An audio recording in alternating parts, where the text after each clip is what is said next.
Hello everyone, welcome back to the channel MDS pharmacy. MDS pharmacy का आप अभी application play store पर भी अवेलेबल है। आप जाके डाउनलोड कर सकते हैं, वहाँ से आप नोट्स चेकआउट कर सकते हैं। आज हम पढ़ेंगे फार्मास्यूटिक्स 1 का unit 1 second chapter, introduction to doses form. So let's start. एक फिजिकल फॉर्म होता है जिसमें कि ड्रग हमारे जो ड्रग होता है वो डिलीवर होता है उसके साइट पर, जहाँ पर भी उसको एक्ट करना है वहाँ पर प्रॉपर डिलीवर होता है, वो डोजेज फॉर्म होता है। तो डोजेज फॉर्म डिफरेंट टाइप्स के होते हैं, लाइक सॉलिड डोजेज फॉर्म। जैसे कि हम सॉलिड डोजेज फॉर्म का एग्जांपल ले सकते हैं, टैबलेट्स या कैप्सूल्स, या the next is parenteral doses form या लिक्विड डोजेज फॉर्म्स जो होते हैं। लिक्विड डोजेज फॉर्म्स में हम सिरप्स का एग्जांपल्स ले सकते हैं, सस्पेंशंस के एग्जांपल्स ले सकते हैं, या एलेक्सिस का एग्जांपल्स ले सकते हैं। तो different types of doses form होते हैं और उन सब के अलग अलग एक्शंस पर होते हैं। तो अभी इस वीडियो में तो हम सिर्फ इंट्रोडक्शन पढ़ेंगे एंड फर्दर वीडियोस में पढ़ेंगे कि डोजेज फॉर्म कौन कौन से टाइप्स के होते हैं। कोई भी एक ड्रग जो होता है उसके अंदर एक्टिव इंग्रेडिएंट्स होते हैं एंड एक्सीपियंट्स होते हैं। एक्टिव जो इंग्रेडिएंट्स होता है वो एक्चुअल ड्रग होता है, एंड एक्सीपियंट्स जो होते हैं वो ड्रग्स की वॉल्यूम बढ़ाने के लिए या उसकी एबिलिटी बढ़ाने के लिए या उसके स्वीट टेस्ट देने के लिए या कलर देने के लिए ये सब एक्सीपियंट्स ऐड करते हैं। एग्जाम्पल लेते हैं हम पैरासीटामोल ड्रग का। पैरासीटामोल ड्रग जो होता है उसमें पैरासीटामोल जो होता है वो एक्टिव इंग्रेडिएंट्स होता है। अपार्ट फ्रॉम पैरासीटामोल उसमें जो भी एक्सीपियंट्स जो भी आइटम्स हम ऐड करेंगे, जो भी प्रोडक्ट्स ऐड करेंगे उसे हम एक्सीपियंट्स बोल सकते हैं, ठीक है। The next is needs of doses form. Doses form क्यों इम्पॉर्टेंट है? क्योंकि ये सेफ होता है। It provide safe and convenient delivery of the accurate dosage.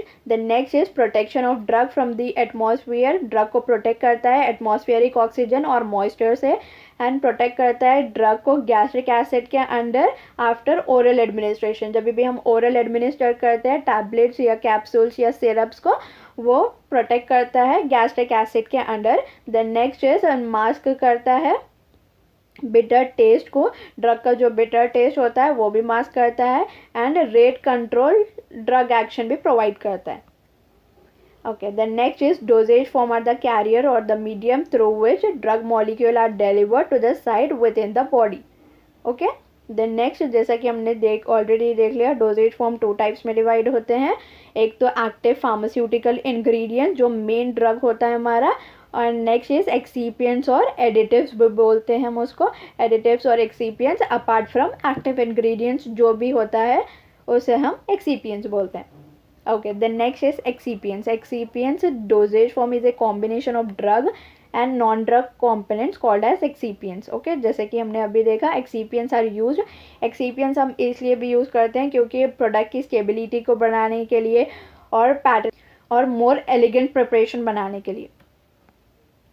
The next is uses of excipients. Excipients हम कहाँ यूज़ कर सकते हैं? जैसे कि कलरिंग एजेंट्स डाल सकते हैं हम उसके अंदर, स्वीटनिंग एजेंट्स डाल सकते हैं, फ्लेवरिंग एजेंट्स डाल सकते हैं, सॉल्युबलाइजिंग एजेंट डाल सकते हैं, एंटीऑक्सीडेंट डाल सकते हैं, प्रिजर्वेटिव्स डाल सकते हैं, बाइंडिंग एजेंट्स डाल सकते हैं, सॉल्वेंट्स एंड लुब्रिकेंट्स डाल सकते हैं, परफ्यूम्स, जैसे कि अभी हमने देखा different types of excipients like binders, lubricants. इसको हम डिटेल में एक्सीपियंट्स वाली वीडियो में पढ़ेंगे। The next is different types of dosage form. Types of dosage form और classification of dosage form 2 types के होते हैं। Route according to route of administration इसको डिवाइड करते हैं, अकॉर्डिंग टू फिजिकल फॉर्म हम डिवाइड करते हैं। रूट ऑफ एडमिनिस्ट्रेशन हम जो भी रूट से दे रहे हैं ना डोजेज फॉर्म या जो भी मेडिकेशन हम दे रहे हैं वो कौन से रूट से दे रहे हैं उस हिसाब से हम उसको कैटेगराइज करते हैं, और एक उसका जो फिजिकल फॉर्म है उसके हिसाब से हम उसको कैटेगराइज करते हैं। जैसे कि ओरल हो गया, ओरल का एग्जाम्पल हम टैबलेट्स एंड कैप्सूल्स ले सकते हैं। ट्रॉपिकल हो गया, ट्रॉपिकल का एग्जाम्पल हम डर्मल पैचेस ले सकते हैं। एग्जाम्पल इज बैंडेज का जो होता है ना वो भी एक टाइप ऑफ एडमिनिस्ट्रेशन है, लेकिन बैंडेज जो है वो डर्मल रूट में नहीं आता है या ट्रॉपिकल रूट में नहीं आता है। The next is rectal route, जो कि हम सपोजिटरीज देते हैं रेक्टल रूट से। The next is parenteral route. Parenteral route से हम आईवी फ्लूइड्स देते हैं या इंट्रामस्कुलर फ्लूइड्स देते हैं, वो सबको हम पेरेंट्रल रूट बोलते हैं. The next is vaginal route. The next is inhaled route, like जो भी हम न्यूबलाइजर्स लेते हैं या इनहेलर्स लेते हैं वो इनहेलेशन रूट से जाता है. द नेक्स्ट इज ऑप्थैल्मिक्स, जिसमें कि ड्रॉप्स आते हैं, आई ड्रॉप्स हो गए. द नेक्स्ट इज ओटिक, हम ईयर ड्रॉप्स जो कि ईयर ड्रॉप्स होते हैं. ओटिक जो होते हैं वो ईयर ड्रॉप्स होते हैं. Then next is physical, according to physical form solid होता है, सेमी सॉलिड होता है, लिक्विड होता है एंड गैशियस होता है. सॉलिड लोशन जो होते हैं वो लिक्विड डोजेज फॉर्म होते हैं, एक्सटर्नली अप्लाइड होते हैं स्किन पे विदाउट एनी फ्रिक्शन. इसको कोई फोर्स नहीं लगता है अप्लाई करने के लिए, जस्ट हल्का हल्का जो अप्लाई करते हैं उसे हम लोशन कहते हैं. ठीक है. Okay, then next is liniments. Liniments are the fluid, semi-fluid और semi-solid dosage form which are applied on the skin.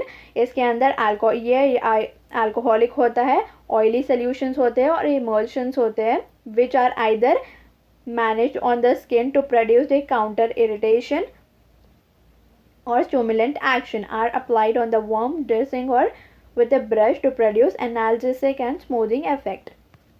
Then next is gargles. Gargles वो होते हैं जो थ्रोट पेन में हम यूज़ करते हैं ना, हमारे थ्रोट को बेटर फील करवाने के लिए जो भी सोल्यूशंस हम वाटर में डाल के यूज़ करते हैं उसे हम गार्गल्स बोलते हैं. थ्रोट इन्फेक्शन को रिड्यूस करने के लिए ये गार्गल्स यूज़ होते हैं. And mouth washes, mouth infection को प्रिवेंट करने के लिए एंड ओरल हाइजीन मेंटेन करने के लिए माउथ वॉशेस यूज़ करते हैं. Thank you. Here and with the session introduction to dosage form. If you have any queries regarding the lecture, you can comment below and like, share and subscribe